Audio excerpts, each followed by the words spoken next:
ಶಿವಮೊಗ್ಗ ಭಾಗದಿಂದ, ಚಿಕ್ಕಮಗಳೂರು ಭಾಗದಿಂದ, ಮಂಗಳೂರಿಂದ, ಉಡುಪಿಯಿಂದ ತುಂಬ ಮತದಾರರೇ ನೇರವಾಗಿ ಮತ್ತು ವಿಶೇಷವಾಗಿ ನಾಯಕರುಗಳು ಇದಕ್ಕೊಂದು ಸಾತ್ವಿಕ ಹೋರಾಟ ಆಗಬೇಕು ಅಂದಿರುವಂಥ ಧೈರ್ಯವನ್ನು ಪಕ್ಕದಲ್ಲಿ ನಿಂತದ್ದು. ಆದರೆ ನಾನು ಈ ಮಟ್ಟದ ಒಂದು ಸೋಲನ್ನು ನಿರೀಕ್ಷೆ ಮಾಡಿರಲಿಲ್ಲ. ಆದರೂ ನಾನು ಅದನ್ನು ಸ್ವೀಕರಿಸ್ತೇನೆ. ಯಾಕಂದರೆ ಮತದಾರರ ನಿರ್ಣಯವನ್ನು ನಾನು ಸ್ವೀಕರಿಸಲೇಬೇಕು. ಈ ಚುನಾವಣೆ ಬಹಳ ಒಂದು ಸವಾಲಿನ ಚುನಾವಣೆ ಆಗಿತ್ತು. ಸಮಯದ ಬಹಳ ಕೊರತೆ. ಒಂದಂತೂ ಬಹಳ ಸ್ಪಷ್ಟ, 5 ಜಿಲ್ಲೆಗಳಲ್ಲಿ ಒಂದೇ ಒಂದು ಬೂತ್ನಲ್ಲಿ ನಮ್ಮದು ಕಾರ್ಯಕರ್ತರಿಲ್ಲ ಅಂತ ಹೇಳುವಂಥದ್ದಾಗಿಲ್ಲ. ಈಗ ನಾನು ಪ್ರಥಮ ಹಂತದಲ್ಲಿ ಉಡುಪಿಯಲ್ಲಿ, ಆಮೇಲೆ ಆ ಉಳಿದ 5 ಜಿಲ್ಲೆಗಳಲ್ಲಿ ನಾನು ಪ್ರವಾಸವನ್ನು ಮಾಡಿ ಯಾರು ನನಗೆ ಬೆಂಬಲವನ್ನು ಕೊಟ್ಟಿದ್ದಾರೆ ಆ ಕಾರ್ಯಕರ್ತರಿಗೆ ಕೃತಜ್ಞತೆಯನ್ನು ಸಲ್ಲಿಸುವುದಿದೆ ಮತ್ತು ಅವರಿಗೊಂದು ಸ್ಪಷ್ಟವಾದಂಥ ಸಂದೇಶವನ್ನು ಕೊಡುವುದಿದೆ. ನಾನು ಈ ಸೋಲಿನಿಂದ ಓಡಿ ಹೋಗುವಂಥ ಪ್ರಶ್ನೆ ಇಲ್ಲ. ಮತ್ತೆ ಪುನಃ ನಾನು ಒಬ್ಬ ರಾಜಕೀಯ ಕಾರ್ಯಕರ್ತನಾಗಿ, ಸಾಮಾಜಿಕ ಕಾರ್ಯಕರ್ತನಾಗಿ ಸಮಾಜದ ಮುಂದೆ ಇರ್ತೇನೆ. ಈಗಾಗಲೇ ನನ್ನ ಅನುಭವ ಇದೆ. 3 ಬಾರಿ ಶಾಸಕನಾಗಿ ಅನುಭವವನ್ನು ಉಪಯೋಗಿಸಿಕೊಂಡು ಈ ಕ್ಷೇತ್ರದಲ್ಲಿರುವಂತಹ ಸಮಸ್ಯೆಗಳು ಮತ್ತು ಕಾರ್ಯಕರ್ತರ ಸಮಸ್ಯೆಗಳಿಗೆ ಧ್ವನಿಯಾಗಿ ನಾನು ಸೋತಿದ್ರು ಇರ್ತೇನೆ. ಯಾಕಂದರೆ ಅವರ ಋಣ ಇದೆ ನನ್ನ ಮೇಲೆ ಈಗ. ಯಾಕಂದರೆ ಅವರೆಲ್ಲ ನನಗೋಸ್ಕರ ಆ ಸವಾಲನ್ನು ಎದುರಿಸಿಕೊಂಡು ತುಂಬ ಜನ ಪಕ್ಷವನ್ನು ಎದುರು ಹಾಕಿಕೊಂಡು ನನ್ನ ಜೊತೆ ಗುರುತಿಸಿಕೊಂಡಿದ್ದಾರೆ. ಅವ್ರ ಜೊತೆ ನಾನು ವ್ಯಕ್ತಿಯಾಗಿ ನಿಲ್ಲುವಂಥದ್ದು ನನ್ನ ಜವಾಬ್ದಾರಿ ಹೌದು, ಕರ್ತವ್ಯ ಹೌದು. ಆದರೆ ನಾನು ಬಹಳ ಪ್ರಥಮದಿಂದ ಯಾವುದೇ ನಮ್ಮ ಪಕ್ಷದ ಕಾರ್ಯಕರ್ತರನ್ನ ಒತ್ತಡ ಮಾಡಿ ನೀವು ನನ್ನೊಟ್ಟಿಗೆ ಸೇರಿ ಅಂತ ಯಾರಿಗೂ ಒತ್ತಡ ಮಾಡಿಲ್ಲ. ಬರಬೇಕು ಅಂತ ಒತ್ತಡ ಮಾಡಿಲ್ಲ.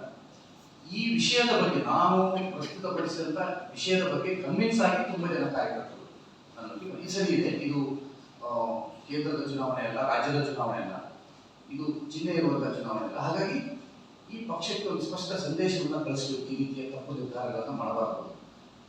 ಮಾಡಿದಾಗ ನಿಷ್ಠಾವಂತ ಪ್ರಾಮಾಣಿಕ ಕಾರ್ಯಕರ್ತರು ಪ್ರತಿಭಟಿಸ್ತಾರೆ ಅಂತ ಹೇಳುವಂಥ ಸಂದೇಶ ಪಕ್ಷಕ್ಕೆ ಹೋಗಬೇಕು ಅಂತ ಹೇಳುವ ಕಾರಣಕ್ಕೋಸ್ಕರ ನಾವು ಮಾಡಿದ್ದೇವೆ. ಅದರಲ್ಲಿ ಯಶಸ್ಸು ಆಗಿದ್ದೇವೆ.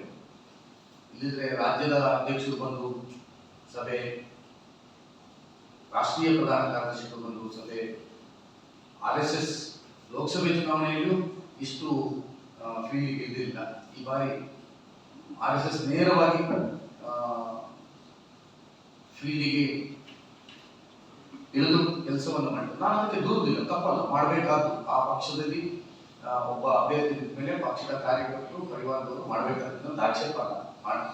ಮಾಡಿದ ಬಗ್ಗೆ ನಂದು ಆಕ್ಷೇಪವೂ ಇಲ್ಲ. ಯಾಕಂದ್ರೆ ನಾನು ಆ ಸ್ಥಾನದಲ್ಲಿದ್ದರೆ ಆಗ ಮಾಡ್ತಿದ್ದೆ, ಅದೇನು ತಪ್ಪಲ್ಲ. ಆದರೆ ನಾನು ಯಾಕೆ ನಿಂತದ್ದು ಅಂತಂದ್ರೆ, ಈ ರೀತಿಯ ತಪ್ಪು ನಿರ್ಧಾರಗಳು ನಿರಂತರ ಆಗ್ತಾ ಇದ್ದದಕ್ಕೆ ಒಂದು ಎಚ್ಚರಿಕೆ ಅಲ್ಲ, ಅವ್ರನ್ನ ಎಚ್ಚರಿಸುವಂತ ಕೆಲಸವಾದರೂ ಆಗಬೇಕು ಅಂತ ಹೇಳುವಂತ ಕಾರಣಕ್ಕೋಸ್ಕರ ಮಾಡಿದ್ರು. ಪ್ರಾಯಶಃ ನನ್ನ ಎಚ್ಚರಿಕೆಯ, ನನ್ನ ಸ್ಪರ್ಧೆಯಿಂದ ಕೆಲವು ಈಗ CT ರವಿ ಅಂತವರಿಗೆ, ಕೆಲವರಿಗೆ ನ್ಯಾಯ ಸಿಕ್ಕಿದೆ ಅಂತ ಹೇಳುವಂಥ ಸಮಾಧಾನ ಇದೆ. ಒಬ್ಬ ಹಿಂದುತ್ವದ ಪರವಾಗಿ ಮತ್ತು ರಾಷ್ಟ್ರೀಯತೆ ವಿಚಾರವಾಗಿ ಗಟ್ಟಿ ಧ್ವನಿಯ CT ರವಿ ಅವರಿಗೆ ಪ್ರಾಯಶಃ ವಿಧಾನ ಪರಿಷತ್ತಲ್ಲಿ ಸೀಟ್ ಸಿಕ್ಕಿದಂಥದ್ದು ನನ್ನ ಸ್ಪರ್ಧೆಯಿಂದ ಒಂದು ಒತ್ತಡ ಕ್ರಿಯೇಟ್ ಆಯಿತು ಅಂತ ನಾನು ಭಾವಿಸ್ತೇನೆ.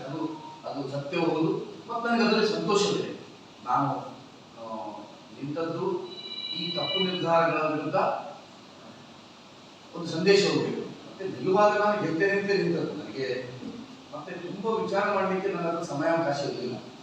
ನಾನು ಗೆಲ್ಲಿ ಸೋಲಿ ಇದರ ವಿರುದ್ಧ ನಾನು ಪ್ರತಿಭಟಿಸಬೇಕು ಅಂತ ಹೇಳುವ ನಿಂತದ್ದು. ಆನಂತರ ನಿಂತರ ಗೆಲ್ತೇನೆ ಅಂತ ಬಹಳ ವಿಶ್ವಾಸ ಬಂದಿತ್ತು.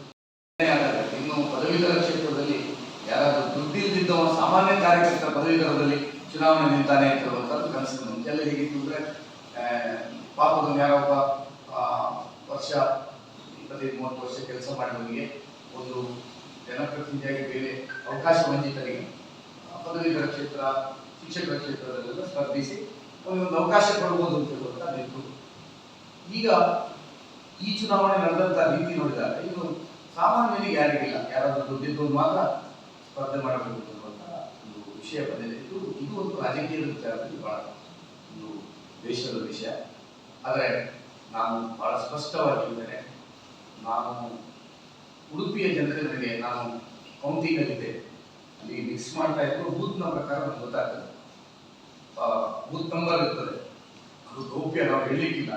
ಆದರೆ ನನಗೆ ಮನಸ್ಸಿಗೆ ಸಮಾಧಾನ ಆಗಿದೆ. ಉಡುಪಿ ಈ ಭಾಗದವರು ನಮ್ಗೆ ಒಳ್ಳೆ ಬೆಂಬಲವನ್ನು ಕೊಟ್ಟಿದ್ದಾರೆ, ಆ ಬೂತ್ಗಳನ್ನು ಓಪನ್ ಮಾಡುವಾಗ ನಾವು ನೋಡ್ತಾ ಇದ್ದೀವಿ. ಮೇಲೆ ಸ್ವಲ್ಪ ಬೇರೆ ವಿಚಾರಗಳು ನನಗೆ ಇಲ್ಲಿಗೆ ಚುನಾವಣೆ ಮುಗಿದಾಯ್ತು, ನಾನು ಹೇಳಿದ್ರೆ ಅದರಿಂದ ಸೋತೆ ಅಂತೆಲ್ಲ ವಿಮರ್ಶೆ ಮಾಡಲಿಕ್ಕೆ ನಾನು ತಯಾರಿಲ್ಲ.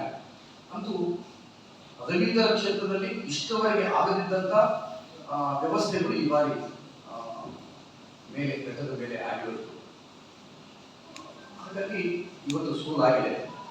ನಾನು ಒಂದು ನನ್ನ ನಿರ್ಧಾರ ನಾನು ಇದೇ ಪ್ರಕಟಿಸಿದ್ದೆ, ಇವತ್ತಿಗೂ ಅದನ್ನು ಮುಂದುವರಿಸ್ತೇನೆ.